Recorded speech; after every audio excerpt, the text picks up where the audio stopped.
The rain never stopped on planet Lyra 9. It was a place where humans came to buy, sell, and trade things that shouldn't exist. Machines, weapons, and sometimes living beings. Ethan Cole walked through the crowded night market, his coat soaked in the glowing rain. He wasn't looking for trouble. He just wanted to forget. Forget the war.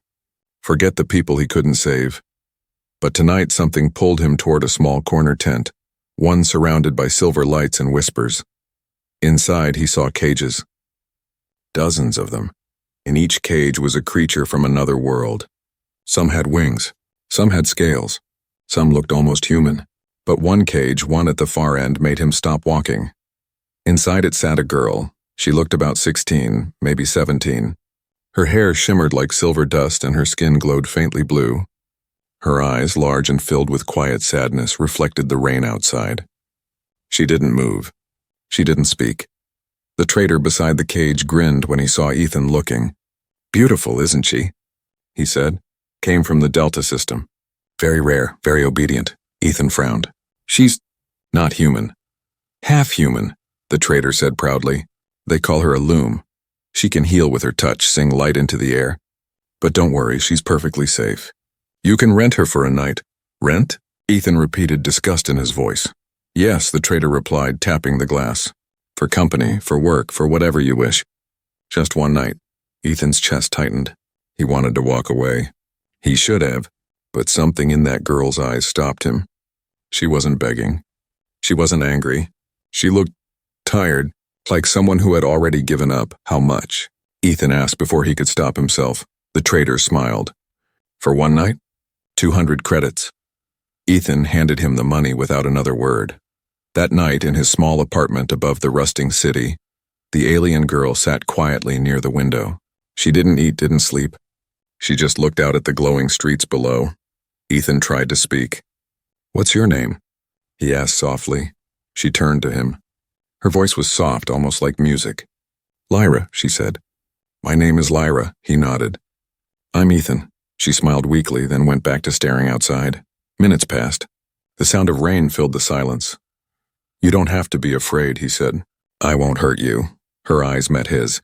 "I know," she whispered. "You are not like the others." Ethan felt something strange inside him, something he hadn't felt in years. Guilt, maybe, or care. He asked her why she was being sold. She hesitated, then spoke. "They caught my kind after the war. We can heal, so they use us. For experiments, for pain, for hope." Ethan clenched his fists. He had fought in that war. He remembered how the alien colonies had begged for peace and how humanity ignored them. Lyra looked down at her hands. "When they rent me, I try to be kind. Sometimes they give me food. Sometimes they don't, but it doesn't matter anymore." "Why?" he asked quietly. She looked at him, her eyes shining with tears. "Because no one ever keeps me." The words hit him like a blade. No one ever keeps me. Ethan didn't sleep that night. He watched her as she finally closed her eyes on the couch, her silver hair glowing faintly in the dark. She looked fragile, too fragile for this cruel world. Morning came. The rain still fell. He walked her back to the trader's tent. Each step felt heavier than the last. When they arrived, the trader smiled again. "Hope you enjoyed your night, human. Want to rent her again?" Ethan didn't answer. He looked at Lyra. She didn't speak, but her eyes said everything. Sadness, acceptance, and something else he couldn't name. He turned back to the trader. "How much to buy her?" The trader blinked. "Buy her? She's not cheap." 7,000 credits, Ethan's voice was steady. "I'll pay," the trader laughed. "You serious?" Ethan pulled out his credit chip. "I said I'll pay." When the deal was done, the trader shrugged. "She's yours now." No returns, Ethan didn't care. He just looked at Lyra, who stood there frozen. "You bought me," she said softly, disbelief in her voice. He nodded. No one deserves to live in a cage. Her eyes filled with tears, and for the first time she smiled, a real, trembling smile. But deep inside, Ethan knew something wasn't right. When she stepped out of the cage, the air around them shimmered like reality itself was warning him. He had no idea what laws he had just broken, or what kind of storm he had just invited into his life. The next morning, the city felt different. Ethan woke up to silence, a silence too heavy, too strange. The rain had stopped, but the air outside glowed with an electric hum. Something wasn't right. Lyra sat by the window again, her silver hair catching the soft morning light. She looked peaceful, but Ethan's heart was uneasy. He didn't know what he had just done. He only knew one thing: she was free now. "Do you want breakfast?" he asked. She looked at him with a small smile. "I don't eat much, my kind." "We take energy from light," he nodded, trying to act normal. "Well, there's plenty of that now."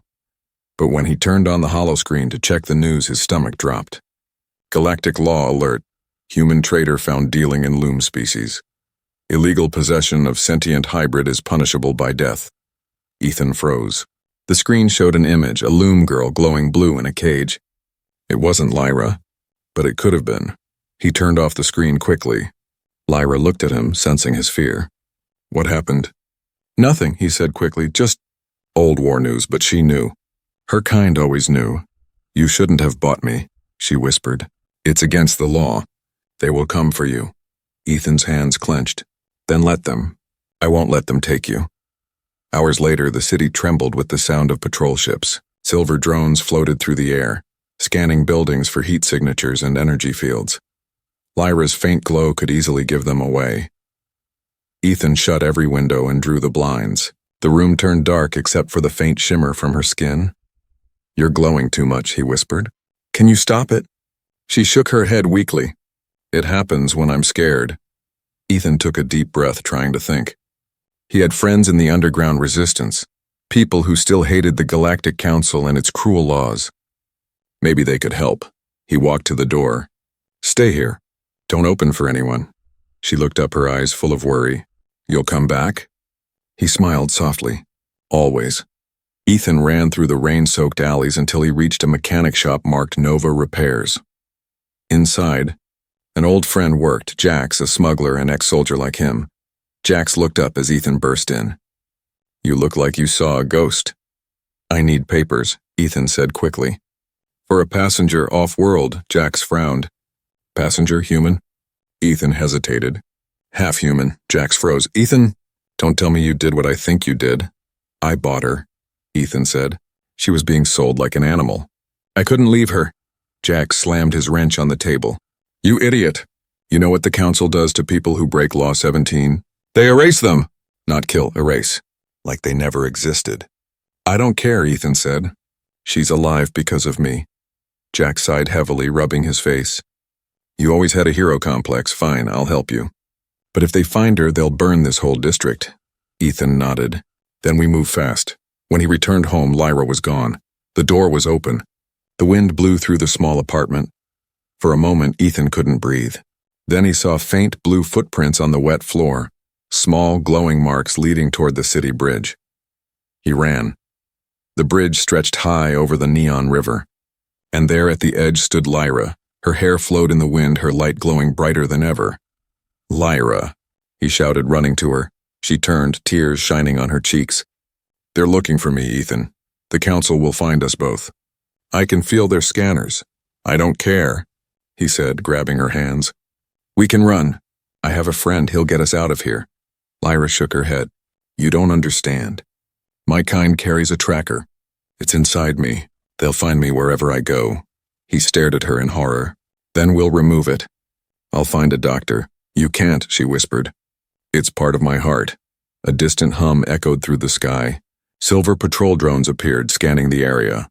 Lyra stepped closer to the edge, looking down at the glowing river. "If I go into the light, they can't track me. The energy field will hide my signal."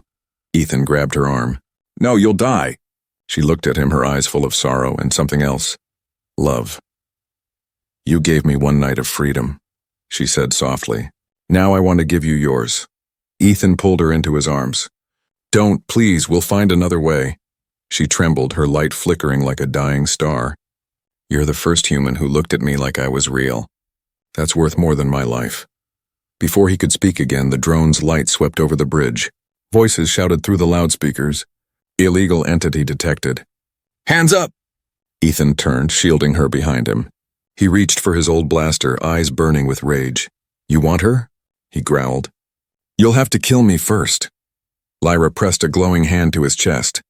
"No, Ethan, you saved me once. Let me save you now, and before he could stop her, she stepped back toward the edge. "No," he shouted. A flash of blue light filled the night. The drone screamed and exploded mid-air. The bridge shook. Then silence. Ethan fell to his knees, reaching into the mist. She was gone. The next morning, the news said nothing about the explosion. For 3 days, Ethan didn't sleep. The bridge was gone, sealed off by the Galactic Patrol. They said it was a malfunction, a power surge. But Ethan knew the truth. He had seen the light with his own eyes. Lyra was gone. But somehow, she wasn't. At night, when he closed his eyes, he heard her voice. Soft, distant, like a dream carried by the wind. "Ethan, live." He thought he was losing his mind. But then it happened. One evening, while fixing a broken transmitter, he cut his hand on a metal edge. The wound bled fast, but then something impossible happened. A faint blue light spread across his skin. The cut sealed itself. Ethan stared in shock. The glow was the same as Lyra's.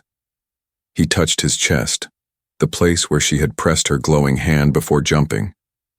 The same faint light pulsed beneath his skin, her energy, her heart. Somehow it had merged with his. The next morning, he went back to Jax's workshop. "Jax," he said quietly, pulling back his sleeve. "Look."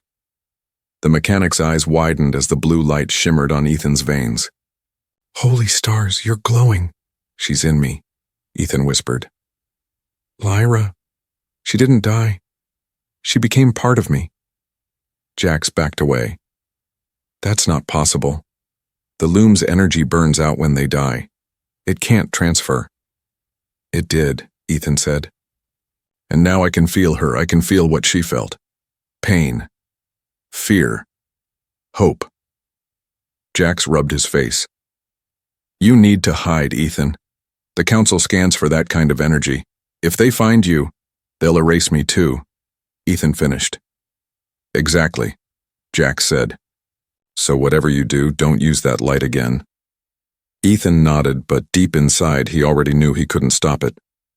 That night, the dreams came again. He saw a place, a white room, glowing walls, and shadows moving behind glass. He heard Lyra's voice whispering his name. When he woke up, he realized it wasn't just a dream. It was a memory. Her memory. She was showing him something. He took out an old star map and scanned through the coordinates he had seen in the vision. Sector 19, moon of Varel. Jax's warning echoed in his head, but Ethan couldn't ignore it. If there was even a small chance Lyra's consciousness still existed, he had to go there. He packed his blaster, his credit chip, and the small pendant Lyra had left behind. "Hang on," he whispered to the night sky. "I'm coming." He booked a cargo ship under a false name and traveled across the outer belt. For 3 days he hid among crates and shadows. Every night the blue light under his skin grew brighter, alive, restless. When he finally reached Varel's moon, the ship landed near an old mining facility. The place was silent, abandoned, or so it seemed. Ethan stepped into the cold halls. The air buzzed with static. Then he saw it, etched on the metal wall in faint glowing letters. Loom Research Facility, property of Galactic Science Division. His heart pounded. This was where they had taken her kind. This was where they broke them. He walked deeper until he found a room filled with shattered glass tanks. Inside each one were the remains of alien technology, machines that had once held living beings. He whispered, "Lyra." And then he heard it. A faint hum, a pulse of blue light from the far end of the room. He followed it, and there, inside a containment pod, floated a crystal sphere glowing softly. Her voice echoed in his mind. "Ethan." He touched the sphere. A surge of energy shot through him. The light in his chest answered back, connecting like two hearts beating in the same rhythm. He fell to his knees as images filled his mind. Lyra's memories, her people, the experiments, the pain. And then he saw the truth. She hadn't died. Her body had been destroyed, but her essence, her loom core, had merged into him when she touched him, and this place, this was her prison. Suddenly, alarms blared. Red lights flashed through the corridors. "Unauthorized presence detected," said a mechanical voice. "Activate capture drones." Ethan grabbed the sphere and ran. Drones poured out from the walls, firing energy bolts. He dove behind a console, the blue light in his hands glowing brighter. Without thinking, he raised his palm. A pulse of blue energy burst from him, slamming into the drones. They exploded in a shower of sparks. Ethan stared at his hands, trembling. "What am I?" Lyra's voice whispered again inside him. "You are part of me now, and I am part of you." He escaped through a service tunnel and reached the outside cliffs. The storm clouds glowed above the moon, painting the sky in blue fire. Ethan looked down at the crystal sphere in his hands. "Lyra, if you can hear me, tell me what to do." A warmth spread through his chest. The sphere pulsed once, and he heard her voice, clear, soft, real. "Free them, Ethan. Free my people." He looked up at the horizon where distant lights shimmered, other facilities, other prisons. For the first time since the war, Ethan felt purpose again. Not as a soldier, not as a human, but as something new, something born from two hearts that refused to give up on love. He whispered, "I'll finish what you started." The light inside him blazed, merging with the storm above, and far away, across the galaxy, other blue lights began to flicker to life, one by one. The night sky over Varel's moon burned blue. Lightning danced between the clouds, as if the heavens themselves were waking from a long sleep. And in the middle of that storm stood Ethan, no longer just a man, no longer just human. The blue light inside him pulsed in rhythm with the crystal sphere he carried. Every heartbeat whispered a name. Lyra. He had come to this place as a man searching for love. But now, he was something else, something carrying her light, her voice, her will. Ethan made camp in the old mining tunnels. He had food for 2 days and a broken transmitter that he was trying to repair. The crystal sphere rested beside him, glowing softly like a heart still beating. When he finally slept, the dreams came again. This time Lyra stood before him, not as a ghost, but as light itself. "Ethan," she said gently, "you found my core." He reached for her hand, but his fingers passed through. "Lyra, are you real?" "In you, yes," she said. "My body is gone, but my essence lives through you, and through that I can still feel, still love, still fight." He swallowed hard. "Fight who?" "The ones who destroyed my people," she said, her eyes glowing brighter. "There are hundreds of us, trapped, drained, forgotten. But if you free them, they will rise. They will remember." Ethan nodded slowly. "Then we start now." The next morning he hacked into the mining facility's data terminal. It wasn't easy. The system was ancient, but Lyra's memories guided him. Her knowledge of the Council's codes flowed through his mind like a second brain. He found coordinates. Dozens of them. Hidden prisons scattered across the galaxy. They called them light farms. Lyra's voice whispered inside him.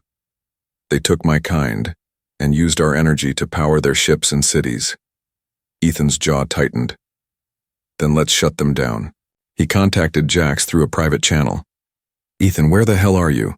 Jax hissed. "You're on every bounty list in the sector. They're calling you the Blue Ghost." Ethan smiled faintly. "Good. Ghosts are hard to catch." "What do you want from me?" Jax asked. "I need a ship," Ethan said, "and a crew that isn't afraid of dying." Jax was silent for a moment. Then he sighed. "You always drag me into crazy things. Send me your coordinates." 3 nights later, a small freighter landed near the cliffs.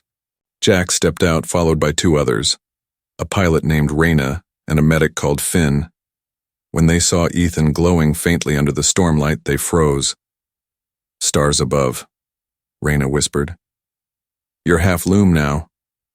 Ethan didn't deny it. We don't have much time. The council will come here soon. I need your help to free the others. Jax crossed his arms. You're asking us to start a war. Ethan met his eyes. No, I'm asking you to end one. They lifted off before sunrise, heading toward the nearest light farm on a frozen moon called Karis 4. From orbit, the place looked peaceful. A cluster of silver domes surrounded by snow. But beneath the surface, scanners revealed the truth. Hundreds of containment pods buried underground, glowing with faint blue light.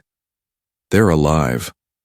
Lyra's voice. The soldiers fell back, blinded by the brilliance. When the last drone fell, the chamber fell silent again. Dozens of looms stood behind Ethan now, their eyes filled with hope. For the first time in centuries, they were free. Jax looked around at the glowing survivors. Well, you did it, Ethan. You woke the stars. Ethan stared at the freed loom, his voice soft but firm. No, we did it, and we're just getting started. He looked at the crystal sphere, Lyra's heart, still glowing in his hands. Your people are free, he whispered, but I'm not stopping until I find you. As the ship took off, blue light spread across the snowy landscape, rising into the sky like a signal, a promise. Across the galaxy, other lights began to awaken in response. The loom were rising, and the council had just realized they were no longer in control. The galaxy had not seen blue skies in a century. Now, one by one, they were starting to glow again. Across the outer systems, lights shimmered in the darkness, signals of freedom. The loom were awakening, and at the heart of it all stood Ethan Cole, the man the council now called the Lightbringer. But to the loom, he was something else. He was the bridge between two worlds. On board the ship Aurora's Wing, Ethan looked out at the sea of stars. The reflection of the blue light pulsed faintly in his eyes. Behind him, the freed loom rested in quiet harmony, their faint glow illuminating the metallic corridors. Reyna adjusted the controls and glanced back. We're heading toward the next sector. 2 more light farms detected. Jax snorted. And 3 council fleets waiting to burn us alive. Ethan didn't respond. His thoughts were elsewhere, on Lyra, on her promise, and on the strange fire inside his chest that kept growing stronger each day. Ethan, said a soft voice in his head. It was Lyra, her energy, her echo. You're pushing yourself too far. He closed his eyes. I can't stop now, Lyra. Not when your people still suffer. Her voice was tender, almost sad. My people. And yours. The council fears what you've become. He smiled faintly. Good. They should. That same night, a transmission crackled through the ship's radio. A voice echoed, sharp, cold, commanding. To the being known as Ethan Cole, you are charged with violating Galactic Law 17. You have aided and weaponized illegal life forms. Surrender immediately or be erased from existence. Ethan stared at the screen. The voice belonged to Admiral Corrin, commander of the Galactic Fleet. A man Ethan once fought beside during the war. I know that voice, Jax muttered. He's the council's favorite dog. Ethan's jaw tightened. Patch me through. Are you insane? Reyna snapped. Do it. A moment later, Corrin's hologram appeared. Tall, armored, his expression full of contempt. Ethan, Corrin said, you were a hero once. Why throw it all away for a creature that isn't even human? Ethan's voice was calm, but it carried weight. Because she was more human than anyone I ever knew. Corrin scoffed. You're blinded by emotion. That thing, her name was Lyra, Ethan cut in, eyes burning. And you murdered her kind for energy.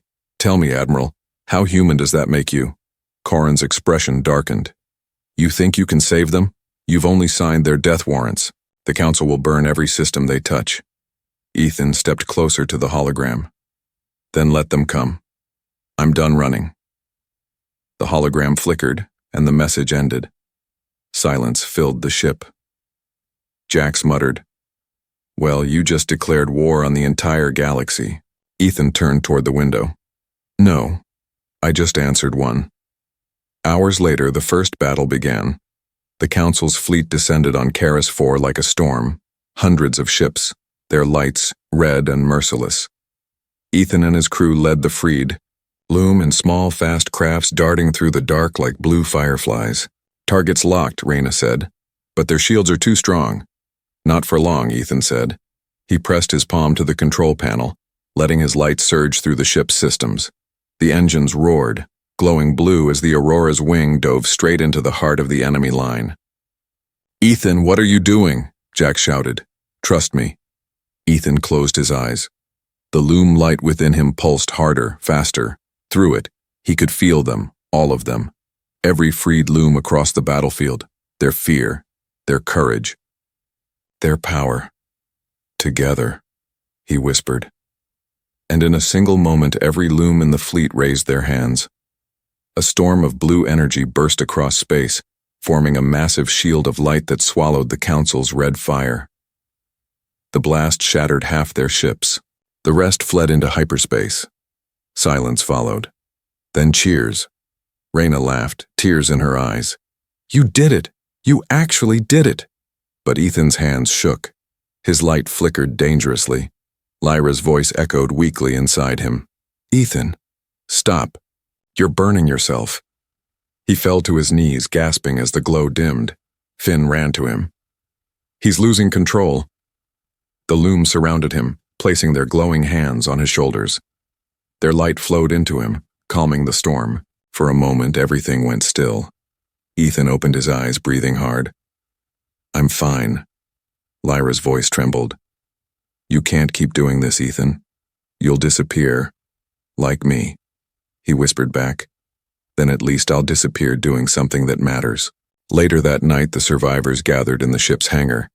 The freed loom looked at Ethan like he was more than human, like he was something sacred. One of them stepped forward, a tall woman with golden eyes. "You carry her light," she said. "You carry all our lights, let us follow you." Ethan looked around at the hundreds of glowing faces. He felt the weight of it all, the hope, the faith, the responsibility. He wasn't a soldier anymore. He was a symbol. He raised his hand. "Then we rise together, not as humans, not as loom, but as something greater, something that remembers what love can do." The hangar filled with blue light, spreading through the ship, out into the night sky. Across the galaxy, other loom saw it and answered, lighting up worlds that had been dark for generations. And in that light, somewhere beyond time, Lyra's voice whispered softly, full of pride and love. "You did it, Ethan. You made them see." But far away, in the Council's stronghold, Admiral Corrin stood before a giant screen showing Ethan's glowing image. "The Lightbringer must die," he said coldly. "Prepare the Obsidian fleet." The war for the galaxy's soul had just begun. The stars above burned brighter than ever, but for Ethan, the galaxy was beginning to darken. For weeks, he had led the freed loom across forgotten worlds, breaking prisons, rescuing survivors, spreading hope. Everywhere he went, people whispered his name, the Lightbringer, the one who glowed with the heart of an alien girl. But hope always comes with a cost. And now, the cost had come to collect. In the dark core of the Galactic Council's capital, Admiral Corrin stood before a holographic map of the rebellion. Blue dots flickered across dozens of systems, each one a colony that had joined Ethan's cause. He slammed his fist against the table. "He's turning the galaxy into a nest of light. End this, now." The scientists nodded nervously. "Sir, the Obsidian fleet is ready, and the weapon too." Corrin's eyes narrowed. "The Eclipse cannon?" "Yes, Admiral. It's designed to erase energy-based life forms, the loom, and anything carrying their resonance." Corrin smiled coldly, including Ethan Cole. He turned to the stars. Let the Lightbringer drown in his own light. Far away, on the hidden moon of Arias, Ethan stood with Jax and Reyna inside the loom base, a place filled with glowing crystals, alive with quiet energy. The rescued loom meditated, their light humming softly like a song that never ended. But Ethan was restless. His own light flickered weakly now. Every time he used his power, he felt more of Lyra slipping away inside him, her voice growing fainter, her warmth fading. He sat in silence, staring at the blue glow on his palms. "Lyra," he whispered, "can you still hear me?" At first, there was nothing. The cannon was already charging, pulling the light from every nearby star into a swirling black core. Ethan opened the comm. "Corin, you want me? Here I am." The Admiral's voice boomed from the speakers. "You've become the very thing you fought against, a monster. Do you even know what you are anymore?" Ethan smiled sadly. "I know exactly what I am. I'm what you fear most. Proof that love can't be killed."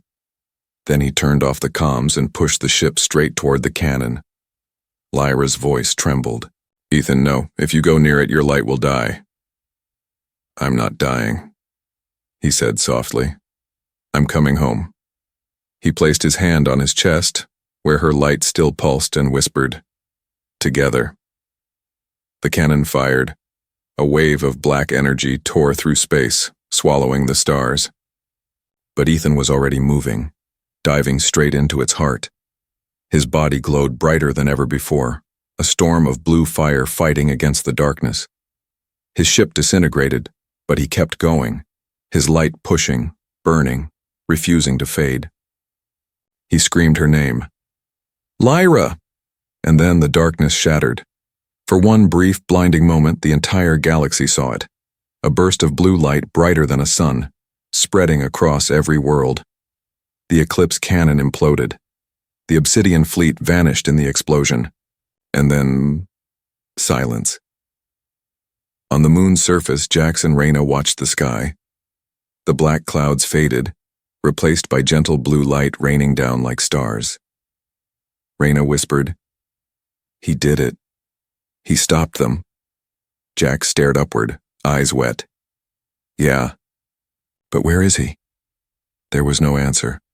Only the faint glow drifting across the night, a quiet, living light that spread across every freed loom. They felt it too. Ethan wasn't gone. He had become one with the light. In a quiet voice that only the stars could hear, Lyra whispered, "You kept your promise, Ethan. Now we shine together." And for the first time in 1,000 years, the galaxy slept under a sky full of blue stars, the light of one human heart that refused to die. 100 days had passed since the sky last burned blue. The war was over. The Obsidian fleet was gone. The Eclipse cannon had turned to dust, but so had Ethan Cole.